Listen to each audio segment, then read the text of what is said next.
Welcome back to the opening day of the 2014 North American Spring Split. We start off our Super Week with a highly anticipated matchup, defending champs Cloud9 versus fan favorite Team Solo Mid. Cloud9 has been legendary against Team Solo Mid with 7 straight wins. Kobe was saying this before, 4 during the summer split and 3 during the finals of the playoffs. That's actually a pretty good streak. Yeah, and it's crazy because these are really the 2 best teams in North America. They were the only NA teams to win their matchups in the Battle of the Atlantic. Also, the spring split champions were TSM, and the summer split champions were Cloud9. Yep. They had that amazing 25-3 run. Best record in the history of the LCS regular season in securing that last split. Well, Cloud9 is sporting the same starting lineup here. They've actually added new faces to their organization. It's funny because TSM keeps losing people to Cloud9. Their manager from the spring split became the owner of Cloud9. That's Jack. Also, Reginald's brother for TSM is now Cloud9's life coach, or team mom, as he likes to say. So there's a lot of things that are going away from TSM towards Cloud9. Absolutely. So whenever these 2 teams meet, it's obviously always a hotly contested game. But while the rivalry may be intense, the respect for one another is real. TSM's definitely looking good. Of all the teams we've scrimmed, they 100% look like the strongest team in NA right now. TSM added Bjergsen, so they're going to be a lot stronger now. We've been scrimming Cloud9 quite a lot. They look pretty strong. I feel like we're very even. They know when and where to pressure. Meteos is really good to communicate with his team about where to be at the right time. It works out really well. So we did finish first last split, but that really doesn't mean anything coming into this next split. Everyone starts off the same place. It's definitely more competition. It'll be hard to defend our spot. Between us and them, I think that we're both a little rusty, but I think we have the upper hand on them. So both teams admitting that it's not all there yet, but they feel like they have what it takes so far. Yeah, and they played against each other so much, as they keep saying, that that's where the respect comes from. But Almost that's like the only also scrim. where everyone thinks they hold back a little bit in scrims, and when they're really trying, they're going to be able to win. That's what they say, like kind of like the Fnatic thing. They always lose in scrims, but they'll come out and do amazing. Well, let's check out these starting lineups right now. Spawning on the blue side, it's Cloud9. In the top lane is Balls. Meteos in the jungle. High and mid lane, a sneaky 80 carry. Right behind him, as always, Lemon Nation on support. And on the red side, it is TSM with Dyrus in the top lane. Got a lot of fans here. Odd One in the jungle. Bjergsen making his appearance in North American LCS. Wild Turtle on 80 carry, and of course, X-Special support. And we always got to have something else to watch. So our featured matchup here in this match, what we're going to keep our eyes on is obviously High versus Bjergsen in the mid lane. Yeah, and they say they've learned a lot from each other in the offseason because they play so many scrims against each other. High in particular showed great improvement against Xpeke in the Battle of the Atlantic when he was able to beat him up a bit. So High, we heard that High and Meteos, had their own troubles and quarrelsomes at the beginning of Cloud9's start. But we're seeing now Bjergsen has to fill the shoes of Reginald. Yeah. There's the shot calling in there. There's aggression that the team falls behind.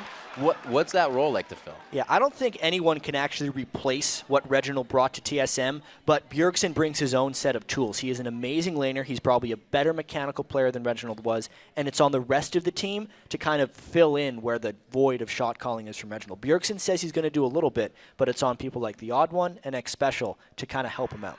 You see everybody donning their new kind of setups. The new here. TSM jerseys. Yeah, absolutely. It looks good. Yeah. It looks absolutely good. They have matching shoes and pants as well. You can't necessarily see those on camera, but they're nice. Yeah. So we did hear a little bit as well that Bjergsen was kind of walking over Cloud9 in their first initial scrims, but there has been learning there between both of those guys. Yeah, I mean, High says he hadn't been playing for a while, which is why Bjergsen was beating him up He went so to Vietnam badly. on vacation. Yeah, he was on vacation, and that's actually to be expected, though, because Bjergsen came from the best basically farming environment for mid players. European competition was so great for him. That's true. And talent breeds talent in that sense. Now that he's come to North America, High could learn a lot from him to start. Let's see what they decide to focus on. I like Zken's point about the lanes for Cloud9, or for TSM being very strong right now. And we've always seen Cloud9 kind of match the 2v1 matchup with Sneaky and Lemon Nation not always being the one to carry the team. Yeah. So we'll see if TSM tries to force them into that. Yeah, a lot of times Cloud9 liked to run Sneaky on 80 carries that brought utility. Yeah. Kind of the same way that Fnatic used to run with Pushu when he brought a lot of utility. But the 80 carry picks have definitely trended back towards the hyper carries as of now. We saw the Jinx have an absurd amount of success over in Europe. It was the most wins, actually, from any champion in that in that tournament was Jinx, even though she was it's only been a played like while 9 times. and where you thought the late game is going to be the ADs to carry through for the team. But the way they're playing right now, you're absolutely correct, especially with needing the supports like Leona to come out. A lot of peel needed from the supports. See Elise getting banned out in the end. Both Meteos and the Odd One very top dog on Elise. But it's actually Vi that's first picked here. Yeah, the they first were game. fighting really heavily over the jungles there. You could see with the Shyvana, Olaf, and Elise bans, there weren't many junglers left for Cloud9. And since Meteos is one of the carries of Cloud9, which is unlike many of the other teams, it's extremely important for them to lock in that pick. You almost never see a Vi pick this early, or even a jungler, unless it's Elise. So this is really Cloud9 saying they care a lot about what Meteos has to play. So does this mean that they don't have to completely revolve around Vi with the competition? No, they're not going to completely revolve around Vi. It's just they want Meteos on something that he can carry with. Well, that is his ideal situation. Meteos has always said only to enter the lane when he believes he is going to get a gank. So we'll see what his movement on Vi is. And quickly, one of the taster choice pickups that has been there, Lucian and Annie coming in. It's Lucian kind of funny. Thresh usually, but This is, if we think back to last year, this is only Annie's second appearance in the North American LCS. X Special was the one who played her first, but that was with Xin Zhao in the bottom lane. So definitely, even though it's been huge at Worlds with Tabe and in all of the preseason and promotion tournaments, somewhat new to the LCS, and now X Special's played it both times it's happened in the LCS. let's have to see what Cloud9 decides to prioritize here. They're usually a team that wants things that does not let them fall behind early. That was really the thorn in their side, and any of their 3 losses they had was early game troubles. A couple of them were from the terrible level 1s, and that's actually diminished now in the 2014 season, because First Bloods that happened very early on in the game only grants 60% gold to the opponent. I know everyone's probably familiar with these, but I'm just restating it because it's this whole brand new season. And I'm with the brand new season, I'm super interested to see what these guys decide to play, because over in every other league, there's a lot of really different supports being played than in any other position. The supports are varying. We got to see a lot of crazy stuff, especially if anyone checked out the European Challenger yesterday. We saw support Gragas. There was a support Malphite in the 3rd place game over in the OGN. And that's Odd One's Nunu coming back right there. Jungle Nunu. All the other junglers were pretty much gone for him. There wasn't a... Even though Cloud9 banned a lot of junglers for the Odd One, there's still Nunu left, and he is completely comfortable playing that. And the Nunu pickup isn't something we actually see a lot. It's here or there, but everybody plays it a little bit different towards the late game. At least so far in the 2014 season, we've seen it mostly in OGN. Right. Because they like to play a very heavy disengage control-focused game with the fast pushing and the vision control. That's what Odd One should be trying to do. They just got to make sure they have enough pick potential, which they're starting to develop with that Gragas. So they'll be trying to move around the map, get as much vision as possible, and then allow Bjergsen to make plays with his Gragas. Pretty sweet setup from TSM so far. Trying to mix it up. Like I said, we're going to be seeing these new things, and we'll have to see how Odd One decides to use Nunu, because, like we said, he likes that Elise. He likes those champions he can get in to help the lanes. Odd One was always on the back of Reginald to be there to help him, and Nunu's really there for utility. He's always been a pretty good counter jungler, too, as long as his lanes are having success. Right. Since they've picked Bjergsen's mid lane already, it'll also allow TSM to have the last pick for Dyrus and hopefully counter whatever Balls brings out. We'll have to see.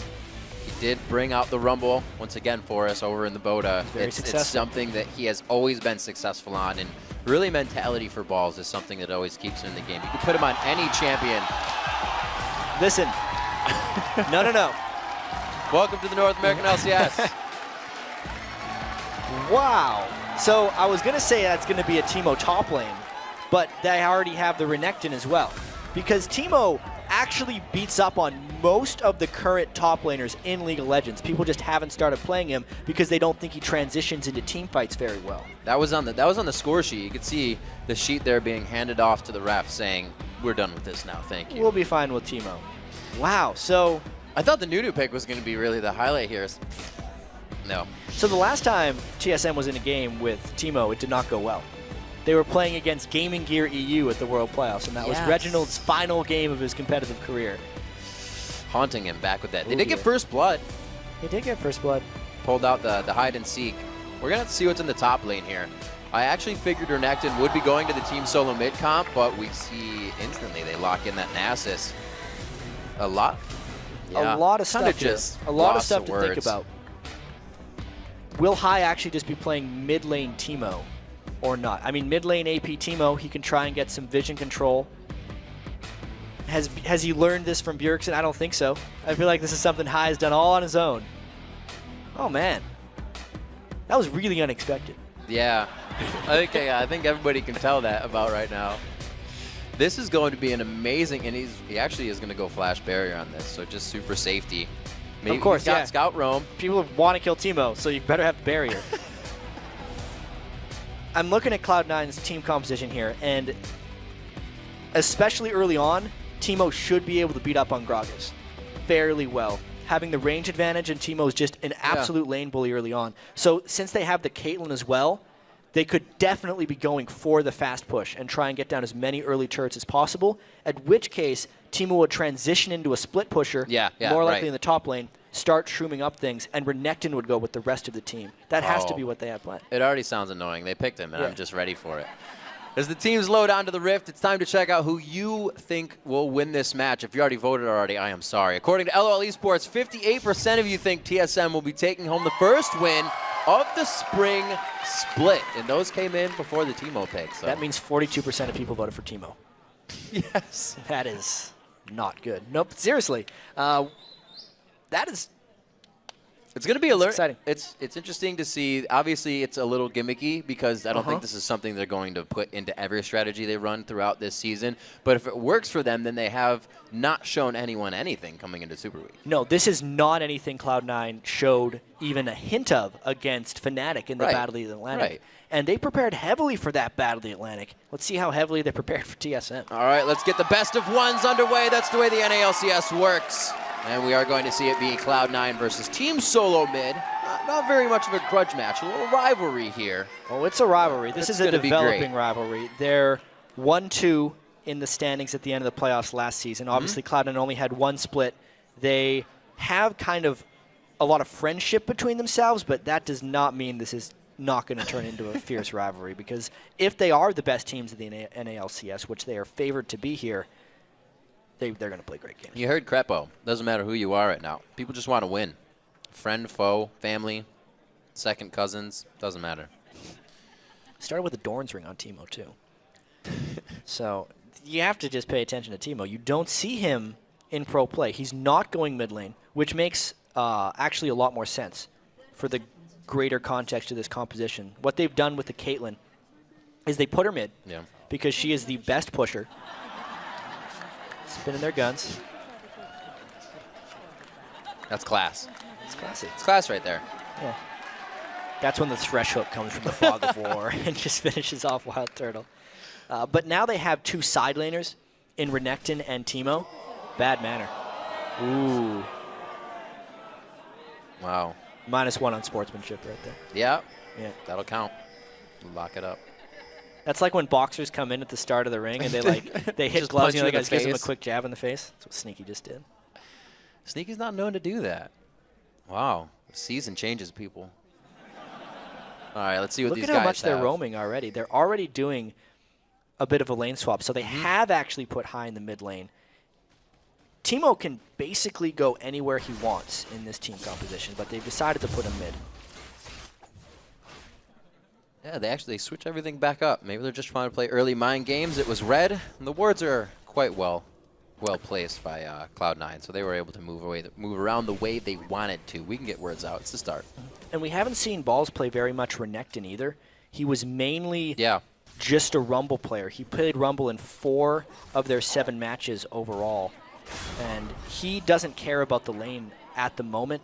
He's just trying to farm those wolves, probably even go back to base, and then go up, because he's just going to be sitting in a 2v1 and getting heavily denied anyway. Remember, we always recall back to when Boy did this. It was about level 2.5. He said that you don't need to get there for those first 2 waves. You're just going to get poked out of lane. It's going to be harder anyways. So you're right. They are playing it completely safe, except for Meteos. He's trying to walk around and figure out where Dyrus was. That was almost dangerous. He knows where Dyrus was now because he sees that the white is missing, unless he thinks the odd one took the white, but almost no jungler will take the white very, very early on in the game. really smooth counter jungling by TSM early on. This is basically securing them 3 of the 4 buffs, because there's no conceivable way for Meteos to get to TSM's red. And this is exactly what you do with Nunu. Get in there, nom a minion, and just Ice Blast and make your way out. Will they decide to actually go for the gank, though? This is taking quite a bit of time. They had a ward down at blue, and I think they'll have the safety, but they're just going to pressure them off. Yeah, that's basically what the top laners are relegated to when they have to play in these 3v1 matchups. It's either that, just run away and get denied, or die. They're denying more than they're really letting him run away. They're not even letting him get to the jungle, so they're keeping him completely out of situation there. Wild Turtle Special, Odd1 look to take this turret quite fast, but they've already lost theirs, and they don't even have 50% on that. So Cloud9 definitely ahead in this push, and it's already going to call Dyrus back to lane. Balls really did a sneaky thing there. He got a lot of experience by waiting in that tri-brush, more than Dyrus, and they're going to be ending up to trade turrets regardless. It's just a question of how much TSM wants to value denying experience versus taking tons of damage to their turrets here. They don't have the strongest turret takers either. Whoa, a great crazy catch on to Dyrus, pushing him even more out of lane. This is going to be a long, long game for Nasus. See, I wonder how worth it that actually was. That yes, they guaranteed he was out of experience range, but they want to take that second turret down more than anything, and they spent all that time going for him. Can they finish off this turret? It's going to be, I don't think they can finish. Yes, and I also think that it's good for them, because TSM still hasn't grabbed that top turret. They're still denying balls, but he'll have everything to farm once this falls. Well, it seems like not much has changed so far at the start of the seasons. Remember, at Season 3, everyone started doing the early dives, and at this point, they're just doing turrets. Whoa! Well then, he had been winning in farm, 28-20, but that was at the cost of taking a lot of harass for Bjergsen. 2 turrets down already for Cloud9. Now where do they go? They wanted to do that fast push strategy. That's why they have the Teemo. They're going to go mid next. This is like watching old TSM when they would just huddle around your turret and wait for you to just slowly die off from getting poked out. But Cloud9 giving them a bit of their own medicine right now in that bottom lane. Already down to the inhibitor turret in under 5 minutes. High's flash in mid coming up at around 10 minutes. So I'll have to see if they even try to start going for champions. That might be the first spot. And there's actually been a lot of discussion lately because the next patch, there is damage reduction on the middle and top lane turrets, but not on the bottom lane turrets.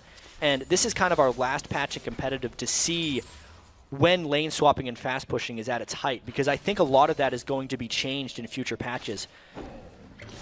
What just happened? They just killed 2 turrets because they had 3 people down there. TSM didn't want to move back. I think we're not going to see this strategy too much throughout the rest of the LCS. And you think you're also right about the Teemo strategy and getting to be a split push later, not going with the regular chalice as you would on Teemo, but going for the boots fast, trying to get that so we can get out of lane. And also with Sorcerer's Shoes early on Teemo, because his toxic shot does so much magic damage. Getting early magic penetration really rips through people, especially if he goes up against Renekton. Or no, he wouldn't go up against Renekton. Dyrus's Nasus, he would be able to harass him down very quickly. And they have been able to find each other one time after another. Dyrus and Balls matched up now in the top lane. Not too much of a difference there. The CS is going to help, but Dyrus will get there in time since these guys aren't going to have too much of an impact on the overall game for a few more minutes. But what's interesting here is because Balls was able to sneak so much of that experience in the tri-brush, he's got a level advantage on Dyrus. So if we actually just take stock of who had the edge from all those early game shenanigans, it's absolutely Cloud9. They got 2 turrets and the stronger top laner. Well, one of the things that was said, as we mentioned by Z-Kent, was that TSM had very strong lanes right now, so this only helps Cloud9 to get through this phase into that fighting phase where hopefully they can put the team mechanics together with Meteos' ganks. 7 minutes on the clock. The odd one's just hovering on the outside of the left in mid. And it really hasn't proven too much other than that buff steal. They hugged a lot in the top lane, and it's kind of slowed down since then. Everybody was kind of like, yeah, this is what to do. Then what? Yeah. Well, right now, Odd One has a Sightstone. That's what we see a lot of Nunos do before Spirit Stone. He's going to try and get vision control for his team and maybe stop some of the Cloud9 rotations and stop them from being able to roam to and from lanes. It doesn't appear like High is ready to start being the split lane pusher because he wants, honestly, level 11, 12, 13 before he really starts becoming that super annoying, make a bunch of lights in your jungle type Teemo. And at this point, TSM's trying to stop that from being a thing. And they're actually using Nunu quite well. Being, like with Lee Sin, one of the junglers you can build Sightstone on now and still be okay with it and not lose out in really your tankiness, is they have pretty much everything warded towards the bottom and the top side of the map. Already pink wards towards the top side of their own red. So vision is there's something they're putting in high priority right now. Yeah, and I wonder if it's because TSM is putting down so many wards that Cloud9 isn't deciding to roam back and forth, Yeah. or whether Cloud9 just wants to make sure they keep their turret edge. With Sneaky and Lemon Nation just now deciding to lane with Wild Turtle Mix Special, it kind of seems like they're accepting their early advantage in turrets and then just trying to farm out a little bit instead of trying to roam around and extend that turret advantage. Well, that actually, if you think about it, works quite well for Sneaky and Lemon. We kind of said they have the weaker lane, so if you get rid of their lane instantly and they farm in a safe spot with wards all around them, then they're not really going to have trouble. These guys are kind of circumventing a lot of the problems they had in the early game with these movements. And as far as jungle ganks go, too, Meteos hasn't been able to get much Yeah, going that's true. on. It's just what happens in these games where they take one or two turrets very early on in the game. It just confuses the routes for the jungle because those really long lanes are seldom gankable. And Meteos takes a white as far as counter jungling, and now he's trying to come up behind. High keeps taking hits in mid. The barrier's not there. The flash is about 40 seconds off, but he's going to be able to make it out quite safe. Bjergsen's starting to do a whole bunch of damage to High. High's going to want to get some magic resistance probably pretty soon. He's actually putting a lot of mushrooms around the dragon area. Maybe they're going to try and get control of that soon, but he has to go back to base. Otherwise, Bjergsen will kill him.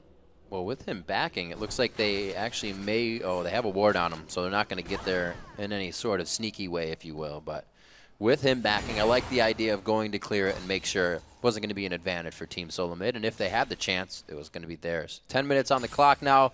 Still haven't seen too much from these guys in the top lane. Balls is managing to keep that level advantage plus CS advantage in his favor. Looks like he's just going for the orthodox build for himself. I think Balls needs to do more against Darius' Nasus. He had a 2-level advantage on him earlier on, level 5 to level 3. He needs to be either farming between Darius' turret, counter jungling, or doing something other than just wasting Nasus' time up here. Darius is still farming at the turret, and now he's even equal in level. Ball's not taking advantage of his advantage right now, and he's letting Darius back in. I almost feel like it's going to be tough for Cloud9 to really hit the team fight phase. I mean, what does Teemo really offer to a team fight if you're going to have Gragas and Nunu Nasus running into the fight? What is who going to offer? Teemo? Teemo, yeah. Not much. Yeah. Teemo does not. It's going to get offer scary much for to team Cloud9 fights. as this game goes on. No. Already, They a have good to grab start there. being a split push team, and that's what they're working towards. Yeah. They're trying to kind of smother on top of TSM's map control. TSM's not too much of a team fight team either when you consider just Sightstone rush Nunu. That's not a huge team fight thing. He has some zoning in a team fight, Right. but he's mainly about either disengaging or finding picks. See the back lane.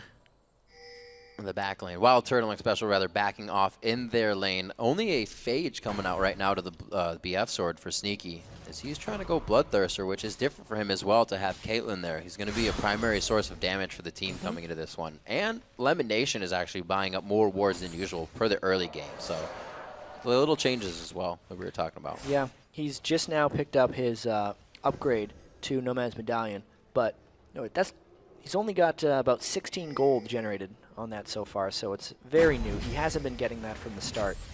And it's really just a slow farm fest. I wonder how Sneaky will transition into a later game, because he had so much success on Ashe, for instance, just initiating team fights. He can't do that on Caitlyn. He needs to sit in the back and just be a carry, and that's not the style we're used to seeing him on. It doesn't mean he can't play it. So as we're kind of sitting on the back heels here for both teams, we saw an explosive beginning. They both kind of had the same idea. It's definitely Cloud9 that put that into action as Team Solo Mid tried to bring it back in their favor. And there we can see High, a little bit aggressive, being read there by the wards, and just Bjergsen being Bjergsen keeps himself safe. But it looks like Cloud9 is finally trying to mobilize and get something else going here other than the laning phase. It's about time right here. It's a Bloodthirster completed for Sneaky. I thought they were going to do this way sooner, Riv, but now they have 4 people in the mid lane. They have a lot of shroom control on the sides, or at least they did a little while ago. High's trying to get more that he has the blue buff, and they're going to do their best to push up, especially since they caught Bjergsen during a back cycle. Whoa, Elimination grabbing the odd one. Didn't really need to put damage on the turret. They're going to be fine with this. They catch Bjergsen at a great time actually being back to base, and mid turret is actually prepped right now. Special throws it out, but the fancy flash fingers from Cloud9 keep him safe in mid lane. Really saw that one coming, barely getting out of there. Bjergsen would have definitely thrown them back into the turret had that Tibbers landed the good stun. But look at how much of that turret was gone.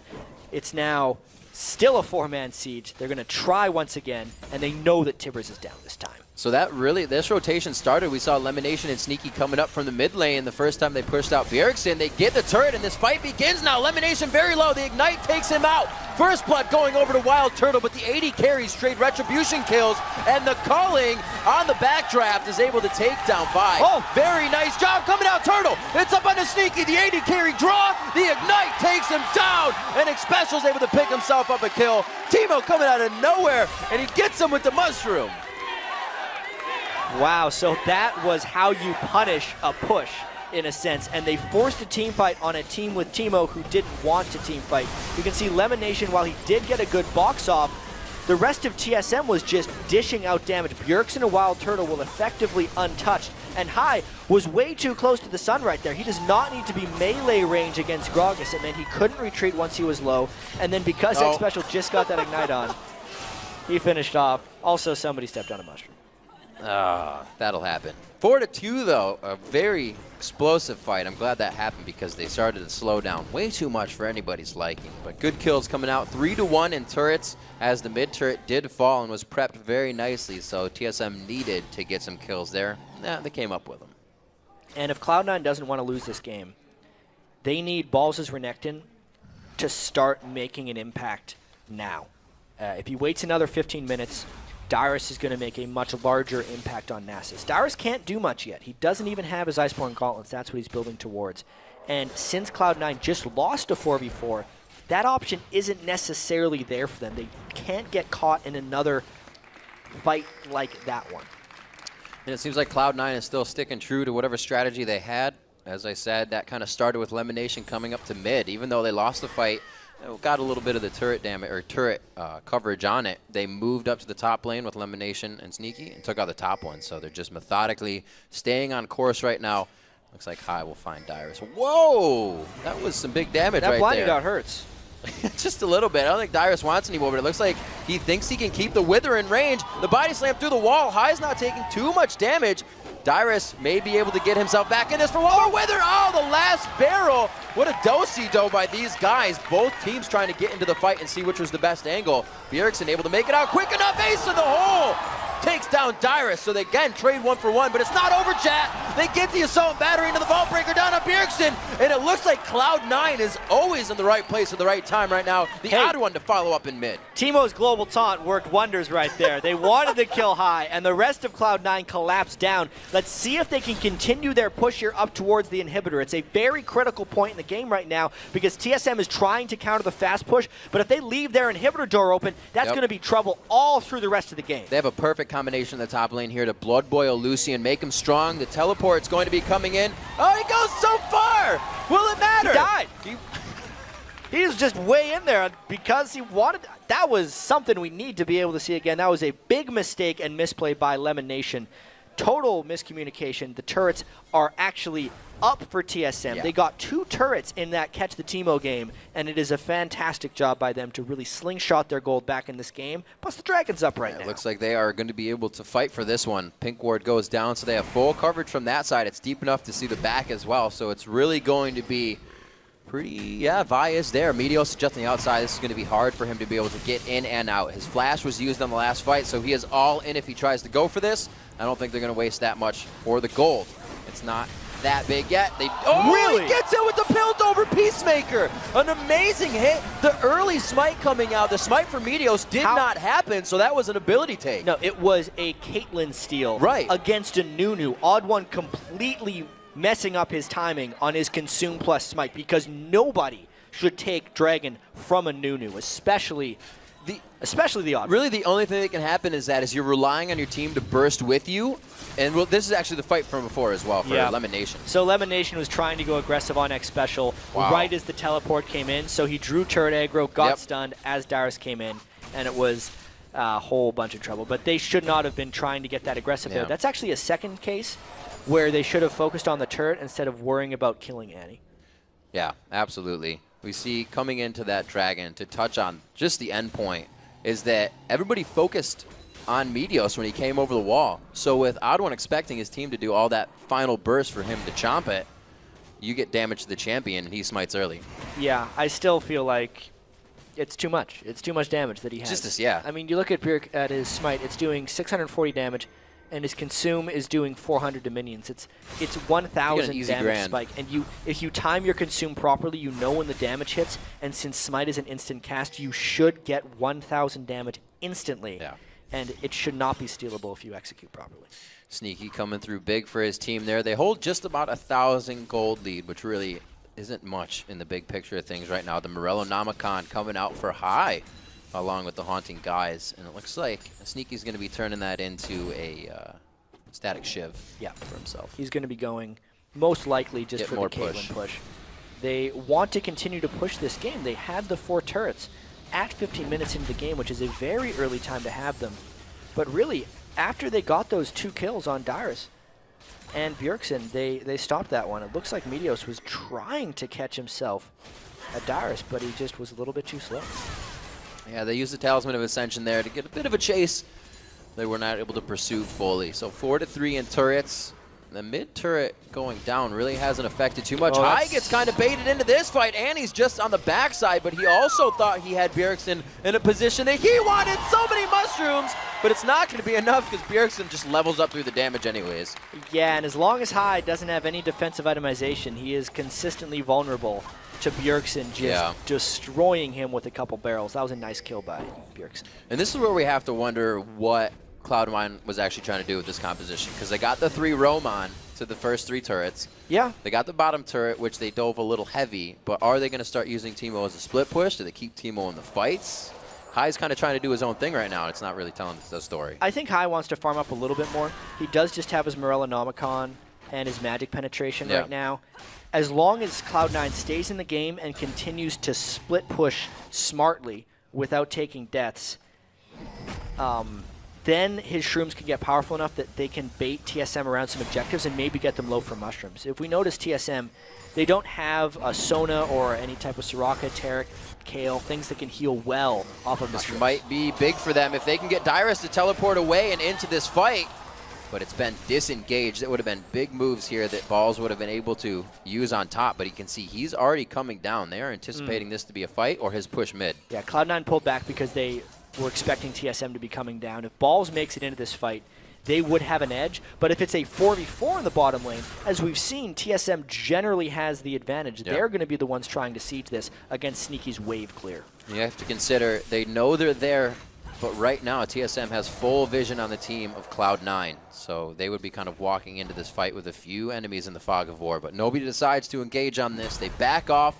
Balls did a great job of rotating down, pressuring that mid lane, so they didn't really have to focus in the top. Yeah, games with the mid Teemo are a little weird. Yep. As far as progression into the mid and late game. He is kind of like a second AD carry, if you think of it like that, but he gets to preemptively place all of his mushrooms to really want to fight in the same areas. So it's maybe a cross between an AD carry and a Heimerdinger, if we're really trying to do this one. And TSM needs to be very careful not to chase into the zones that High has set up.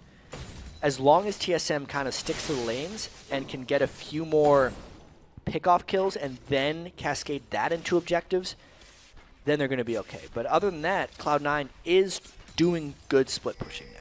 We got to see that Dyrus is actually effectively trying to stop that, build himself a frozen fist right off the bat to really just get anybody out of his lane and deter them from trying to split push.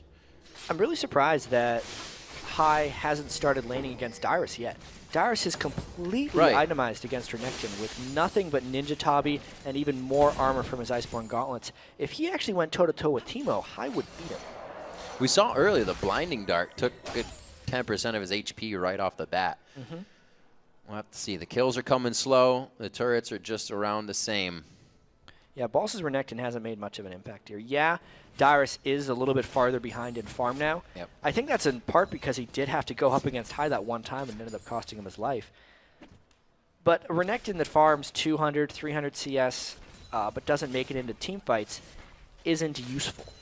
Right. Yeah.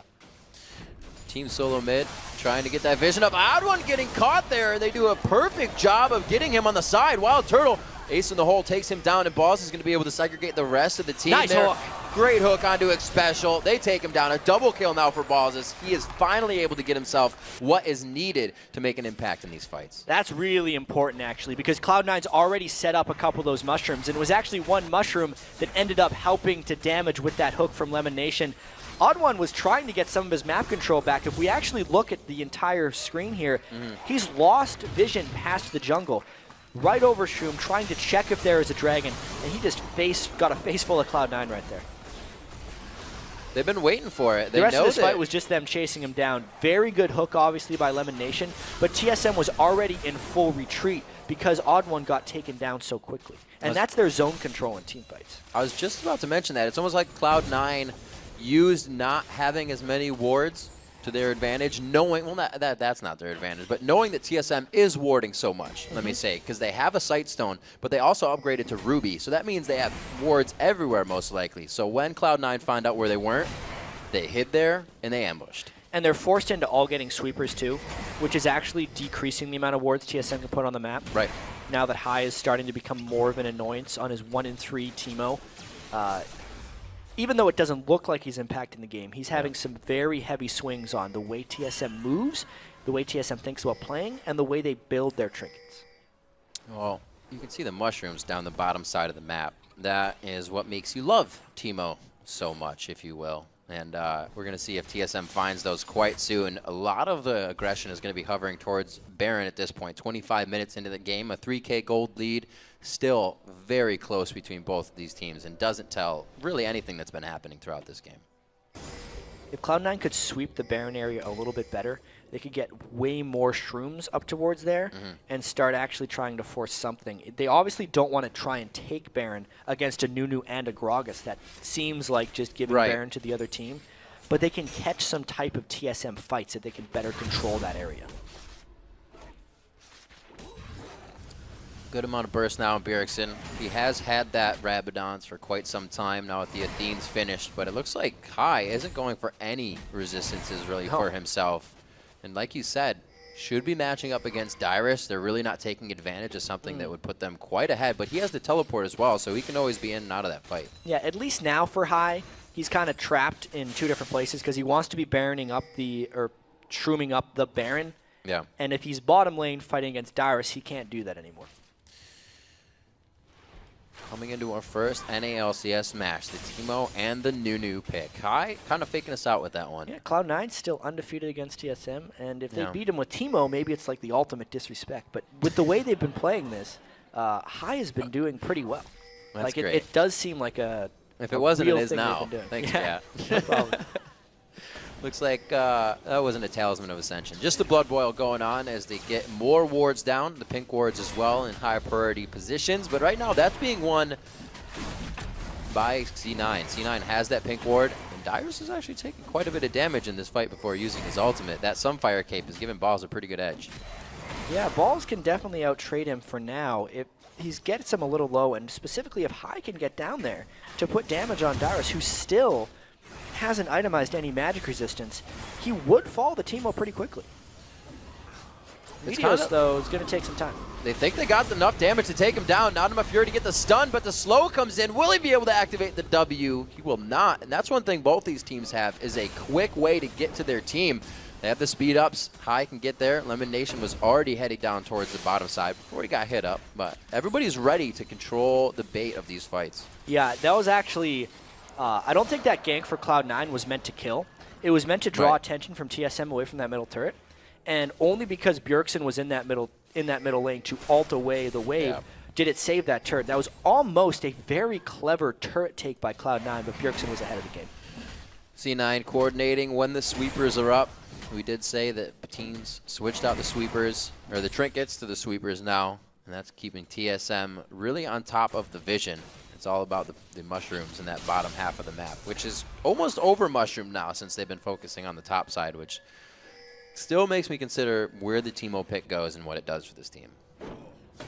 It does definitely seem like Cloud9's gained control, so TSM has to get it back. And considering mushrooms have a 10-minute life on the map, it takes a while to get some of this back. No matter how much they sweep, since they don't have self-healing, even if TSM starts winning some fights, they hit a couple shrooms, they have to turn around. It's very hard for them to get some of this control back on the map. Nobody really has the sustain to hit. This is why everybody hates playing against Teemo. Mushrooms. Because you just can't do much once he gets ahead. You've done all that work to get out, and then you hit a final mushroom. He kind of suffocates the map. I like that. He does suffocate the map. Bottom half, not looking too happy right now. It looks like Dyrus actually ate a few down there. But they keep focusing on the mid lane. They're giving time for Dyrus to farm up here. He is getting the magic assist he needs. We finally see high in the top. Are they stalling too much? See, here's the thing. I don't know what either team can pull off right now to try and get something done. Obviously, TSM wants to force fights and punish Cloud9 when they try and push. But Cloud9 spent an extremely limited amount of time actually sieging around the turrets. Right now, Cloud9 seems very content to just take the objectives when they come up. Right. And Cloud9's kind of trapped in a spot here where they don't have the lead they wanted to, that they would need to have a strong 5-man siege that could actually fight TSM 5v5. So they're waiting on the Dragon respawns, doing that. They're scared of doing Baron because there's Gragas on the other side. Right. And they don't have like a crushing initiation. They have Vi, but then Gragas just blows you away. So kind of stalled out in a few aspects of that. 8 to 6. Here we go. Oh, there is the Vi.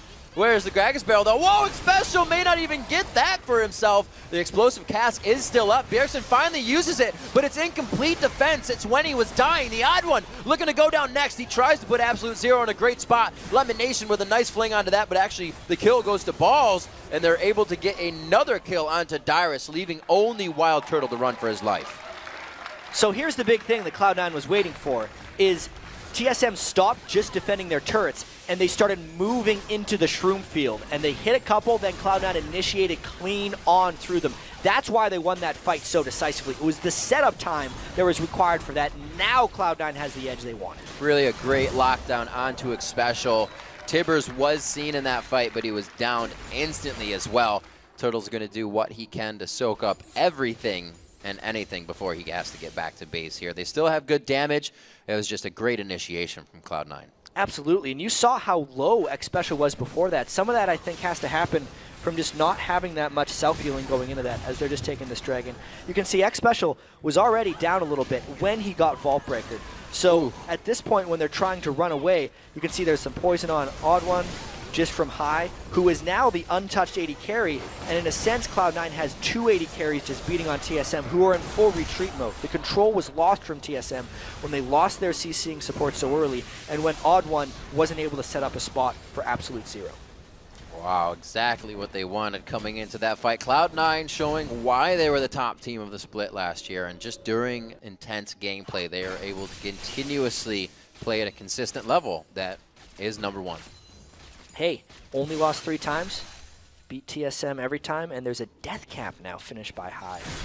No defense. If he ever gets caught out by Bjergsen, that fight will not be in favor of Cloud9. But it's the Shrooms that means TSM has to win fight after fight to come back, and with the Baron buff, all the objectives that they've accumulated, and specifically the fact that Sneaky is sitting on so many powerful items right now. He's 4 full items compared to Wild Turtle, who doesn't even have his last Whisper yet. Balls is getting pretty big, and right now that's one of the big factors. Wild Turtle wasn't even in the fight long enough to take damage, which means you know he wasn't doing damage to anyone. Balls was chasing straight ahead for that kill, and looks like they want to do it again. Setting up High even towards the front line. They have Baron now, so they want to get this 4 minutes of use out. They have about 2 minutes left on it. 32 minutes in the game, and this is when we would said the game would be somewhat over between these two teams, but it looks like they actually have quite a bit to go depending on this next fight.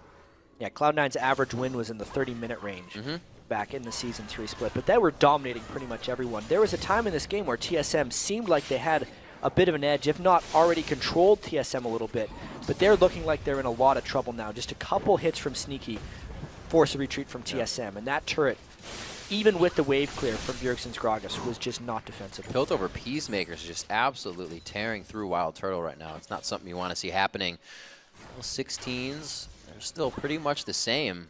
And the highest level in the game is going to be Balls and Bjergsen right now, so everybody's kind of staying on the same level within that terms. 56,000 though to 47,000. Last time we looked at that, it was a 3,000 gold gap. The Baron, the Dragons, and the Turrets have told us a different story now. We kind of have something to go off of. Cloud9 has been capitalizing on the few mistakes that Team Solo Mid has been making, just wholly.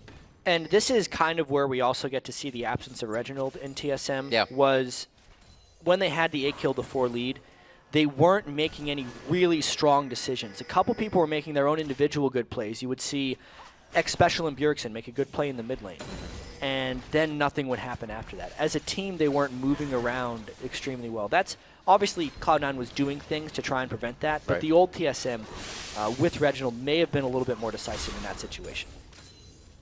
More turrets in favor of Cloud9, and these aren't even ones that are needed to be used for purchasing items right now. They are fully in the driver's seat of this first matchup here in the Spring Split. It looks like they want to get the first win as well and keep that record going strong.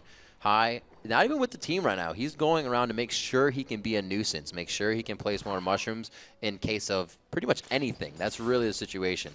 Get the lanes pushed as well in mid. It looks like they're going to keep going at the split push. Yeah, I feel like they're going to be taking their time with this one. They slowly were able to get their lead in the first place. They have waited out this entire Baron just pushing around, and now they're kind of, I feel like they're going to be refreshing their Teemo shrooms in the jungle of TSM, making sure they're always up.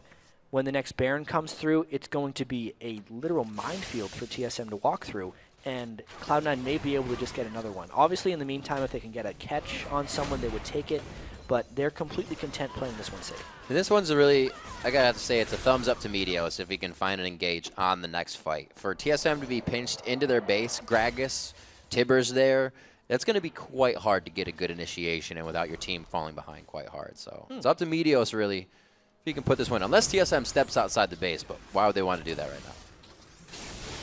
So what happens now if Teemo wins Game 1 of North American LCS? How much more popular does he become?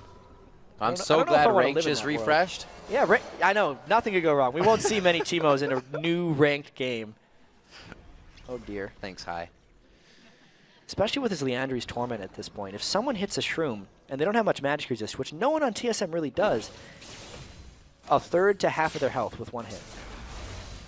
I mean, let's look. Every individual Shroom is dealing 810 damage, and that's not counting the Leandri's burn. So, look out. I don't want to. There he is, just hobbling down in the bottom lane. He looks safe. He looks safe, right? That's completely safe. And he just puts a ward over the wall to make sure he can kill anybody he needs to. That sounds safe. So High doing what he needs, but the team, they actually not allowing him to fully split push. It's like a babysitted split push. Babysat, if you will, because of English. Bjergsen would still kill him. He's got to land like 2 spells, and he would get rid of that Teemo once and for all. Everything is theirs right now. This is their base, and they are pretty much taking it. They have not allowed TSM off their side of the court here. In a few minutes, the Dragon will be theirs. Baron is in 40 seconds, and really that's the only thing they may not want to do unless they get the fight that they haven't gotten yet. It's been a slow game since that last fight. Absolutely. Cloud9 has just decided that they have the edge. They got that fight because TSM finally tried to take some of their territory back, and they couldn't do it. Yeah.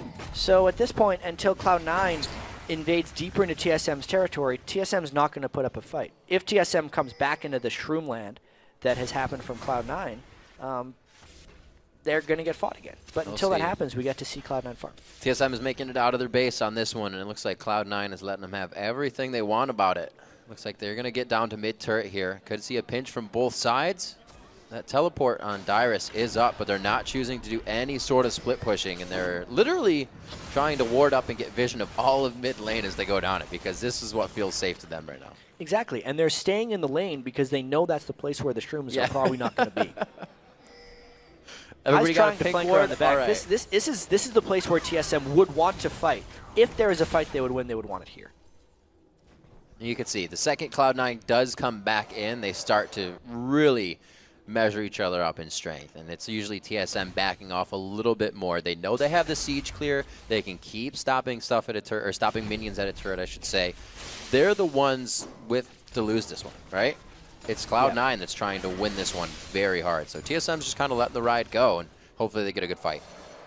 Yeah, Cloud9's not deciding to fight them in open ground, though. Cloud9 would only, because they're smart, they're only wanting to fight where the Teemo shrooms are. And it's on Cloud9 to try and catch someone in the open where the shrooms aren't. And at this point, with the Baron happening, TSM should go straight up the mid lane, because that's what they know is safe, and they can actually get something there. They are going to try to take down this turret. Baron's going to go to Cloud9. This means TSM feels that they can take what they need here and make the fight still happen in their favor. They're getting good poke damage, not even good poke damage onto Balls. He's going to keep him there for the fight. He is almost locking down 5 members. They don't want to move. They're all magnetically attracted to him, and Dyrus is the focus for Cloud9 right now. This could give Wild Turtle and the rest of the team enough time to do damage, but Cloud9 is just too tanky. Meteos coming through, the AoE damage picking up 2 in a row. Bjergsen is the last one standing. They only lost Sneaky. Yeah, that was a completely landslide victory for TSM. It was kind of the best chance TSM had of finding a fight, but they were so far behind. 12,000 gold plus Baron before that one started. It's just Cloud9 steamrolling through TSM now. Really focusing to a great fight, or not focusing, I should say. Both the tanks getting a little bit of love in the beginning of that one. I think it cost TSM a little bit of damage, and there are now inhibitors going down at 39 minutes into the game. 14-9 is the score. As we saw, the champions started to be farmed more than the turrets now. That is 7-4 in turrets. And just kind of to go back to the team compositions, when Team Solo Mid picked Nunu, they picked a heavy control composition as we looked at this. So if they get caught in a full team fight and don't move, they're not taking advantage of his mobility edge, since they lost that with Teemo. Then Cloud9 can just collapse in around. Hai actually flashed in from behind the fight here to just pop Wild Turtle as he was trying to do this fight, and once that happened, the fight was over. Bjergsen got distracted, finishing off. Since there's no AD carry, there's no damage left for TSM, and that's the big reason Cloud9 won that fight. 2 big double kills coming in for Hai and Meteos there, and these guys have been playing a fantastic first matchup coming in, especially with Teemo. It does bring the unpredictability of what's going to happen, and you kind of forget he's there in a fight, as they did last game when he flashed over the wall. But he doesn't really bring anything to the fight, so it's also kudos to Hai for making it work this well. I think a little bit of this is the element of surprise. Right. And innovating AP mid Teemo in competitive play here. In competitive play, I like that. We'll stick to that. Yeah, in competitive play. I mean, the European Challenger Series yesterday had the first Yasuo Trundle I had seen, where Trundle would throw up his pillar, and because that's a displacement, Yasuo could ult off of it. And it was against Ocelot's challenger team, actually, Gamers 2, who did not move on, and they're out of this particular challenger series now. Because it seemed like they weren't ready for it. They didn't know how to deal with the initiations. They were shocked, and once it happened a few times, they were kind of lost as to what to do. I think there's a somewhat similar thing happening in the TSM game, is TSM hadn't fought against Hai's mid lane Teemo before, and even though Bjergsen killed him a few times, once he started to kind of control both sides of the map, since he was a mid lane Teemo, and he was getting shrooms down in the Dragon area and in some of Odd One's jungle entrances, TSM just lost their map control, and they didn't know how to get it back against a Teemo. That's the big reason Cloud9's pulled ahead. Dyrus getting a little bit of focus from the lockup as Cloud9 knows they have the lead. They know, usually you say, oh, we want the hook up, but the hook being down isn't really even that much of a problem for them. Again, they get another one onto the Odd One, straight on, threading the needle. Meteos to Wild Turtle on the back line. Absolute Zero goes down, but nobody's really in it. Just the tanks eat up the freeze, and it looks like they are going to keep pushing Team Solo Mid back into their base. The inhibitor easily going to come from this, chat, and Cloud9 continues to flex their muscles. Yeah, they are so strong right now. Baron buff still ringing around, a lot of them right here. 6 items fully on Sneaky, 400 CS, because he has been free more than anyone else to farm as much as he wants in this game. That's it, to compare the AD carries as well. You see 6 items Sneaky. You're looking at that Bloodthirster still being finished and the Magic Resist item still being finished, which are wholly and completely finished on the other side. 4,000 gold separates the AD carries. And You'd think a lot of times if you have a Nunu on your team, it can make up for some of that gold disadvantage. Right, Gil speed. But when you run Nunu with Lucian, it is really just for the mobility because Lucian isn't an AD carry that relies heavily on his auto attacks. Right. He's a lot about weaving his spells in between his auto attacks and getting those double shots off. The Blood Boil doesn't help him as much as it would Caitlyn on the other side. Right. Even with all that, like Lucian Nunu is still really popular, but it's because of the map control and mobility, which TSM is not taking advantage of. Another Dragon for Cloud9, 6 for Dragons, 2 for the Baron. So these guys have really just overall controlled the entire game. It's something we've known them to do, and they made it through laning phase a little better than we would expected from what happened last. That was one Shroom on Dyrus. It needs to stop. There Stop. we go. Look out. Okay, he's staying with He's like, the where are minions. the minions going? I Staying. can follow these. Their personal Oh, sentries. they hit one. Everybody is just, it's like a huge hailstorm that everybody's trying to get away from. You just see them all running home. Poor 15 guys. to 9. And it sucks for TSM. At this point, it's pretty much hopeless for them because they've shown they can't win straight-up team fights. You Right. clearly don't beat Teemo by running through his shrooms on the other sides of the map. And those are the two options TSM has here. I'm sure TSM would be loving an Oracles right now. Figure out what's happening around them. Well, they Cloud9 got all those sweeper guys. They're not working that well. can't sweep them if you're just going to walk into it first. 44 minutes on the clock. The front door is wide open, and the welcome mat has been placed out by Team Solo Mid. They're going to go ahead and give up this inhibitor. They're going to stretch it out most likely to the top lane here. They have the bottom lane already pushed out and everything already warded. TSM has actually reverted to not really needing to ward anymore. The only thing they have is in that bottom lane. So it's almost as if the Nunu itself fell behind in the vision. Cloud9 was just able to overcome it. Yep. I guess when you don't want to go in your jungle, You can't ward your jungle. you can't ward your jungle.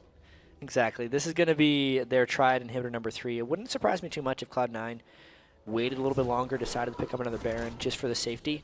You can see this game stretching quite long because Cloud9 is taking their time, and really the only fights they've taken are the ones that TSM has kind of opted into.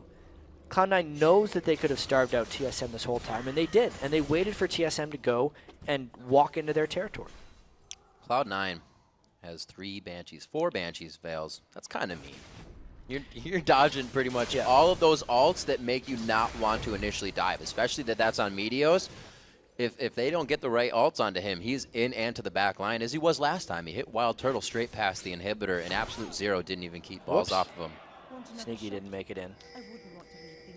He can just shoot it from over the top. Oh, he's got a Thresh Lantern now. Come on, hop, take the lantern. There we go. That was the time to take the lantern. That was pretty mad life-ish. Got a loose definition of what mad life is nowadays. So we got Dyrus still clearing out in the bottom lane as he does, pushing minions. And we're going to see if they can get to this top lane. The inhibitor turret is the last one that sits. 11 turrets on the map. There's 8 crushed down by Cloud9 right now. TSM has only been able to find 4. So really, they're hovering home base pretty much all game here. They've had a tough time. Whenever Cloud9 wants, they can probably go in for the final fight here. They're going to wait for as many spells for TSM to burn as possible. Culling definitely hurts. Sneaky's going to have to go lifesteal a little bit off of that. But to talk about your Banshee's Veils a little bit more, actually, is it has stopped TSM from making any type of comeback in a sense. Because either X-Special or Bjergsen wants to initiate with a Tibbers or an Explosive Cask, and if it's onto a Banshee's Veil, that is not possible. It's like a different form of the Gambit Guardian Angels. Yeah. Uh-oh. Special. Oh, man. They're hitting everything at full length right now. Great catch there by Wild Turtle. Cost him a bit of health, though. A lot of health. They're going to get this turret off. It's the poke damage that they have is very hard and conditional to get, but they're doing it over and over again. TSM's letting it land. Inhibitor now to go down. They just took down Dyrus, and that's a 70-second timer. Yeah, and Sneaky is at max items, which is why these guys are melting so hard. High and Sneaky both hitting the same target. No matter what he has, is going to die in under 5 seconds. So they're just going to crush through this. If TSM wants to fight him, Cloud9's going to end it. 50 seconds on the Death Chamber for Dyrus. They take down 1 turret. Even the net does a hell of a lot of damage there to Lucian. Wild Turtle backs off to the fountain to get what he can. Locket of the Iron Solari goes down, but is it enough? The Absolute Zero put out for show, and it looks like the Nexus will be the next to fall here. The culling comes out. They are just absolutely taking everything they can away from TSM, and the win. 17-9, your first game of the North American LCS in the 2014 split goes to Cloud9. They took their time, but that was a good game plan by Cloud9. Nobody expected a mid-lane Teemo for the first game, but that's how Cloud9 rolls. They were able to take this one out. Wow. 47 minutes. They, by the end of it, were 23.3 thousand gold ahead of TSM, and it was a long steamroll, but it was a steamroll. Absolutely. It's different in the best of one. Everything happens and it sticks as is. You don't get a second chance to come in here. And these guys were able to pull it out very, very strong. Moving on with the Teemo pick, I don't think he's going to be able to Darien it with a Warwick and get bans to come out in the next few weeks. Maybe it'll become a thing for him. Who knows? This is the NALCS. Yeah. We just saw it. We get to see some new stuff here in the 2014 season. We already saw in Europe, we saw mid lane Pantheon. We get the mid lane Teemo here. A little bit of Galio Challenger support. Series, we got Galio support in European LCS. Getting to see a little bit more champion diversity, and specifically, all those picks have won games. Yeah. So there's definite value in bringing those things out. So what this tells me, and it's something that, you know, didn't worry me, but would as a team that always wins, is when you're winning, you know, things are always going right. You're never really challenged. So how do you know if the next team is going to be the one to stop you? But this tells me, you know, that they can come in with Teemo, that Cloud9 can kind of play a game that wasn't exactly a composition that's 150% for them and still win, is that they have that momentum. They still have what it takes. And their mentality, no matter what the condition, is top-notch. And Cloud9 is still going to be a #1 team this season. Yeah, it was a much different game plan from Cloud9. I mean, just High's game plan and mindset going into that game versus all the champions he played in Season 3. He was always on Zed and Kha'Zix and things that would just fly in there and get resets and dive really hard. Cloud9 didn't do any of that. They were the sit-back, patient team, almost like a poke team with heavy map control. Not the way Cloud9 used to play, but equally as effective for them here. I wonder if, and not in all, but the Nunu versus Teemo, the fact that you can just simply outward anybody with that, if you do have the Nunu, because Nunu's, like we said, or at least in the ones that can effectively build Sightstone and still be okay on the jungler. Well, and they had some of the wards early. Right. And no, High they was had a kind ton of constrained to the lane, and it wasn't until the wards started falling off that High was able to take full control with the mushrooms, and that's really when the game turned. Yeah. Absolutely. We've got to take a quick break right now, but don't go anywhere. When we return, Freak and Kobe will sit down with Cloud9's High, and then Evil Geniuses will begin their North American invasion against XDG. We'll be right back.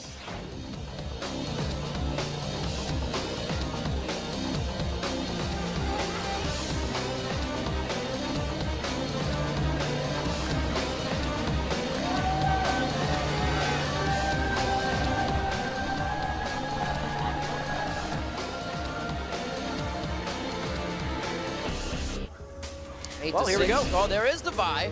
Where's the Dragon Sparrow, though? Whoa, it's special. May not even get that for himself. The explosive cast is still up. Pearson finally uses it, but it's incomplete defense. It's 20.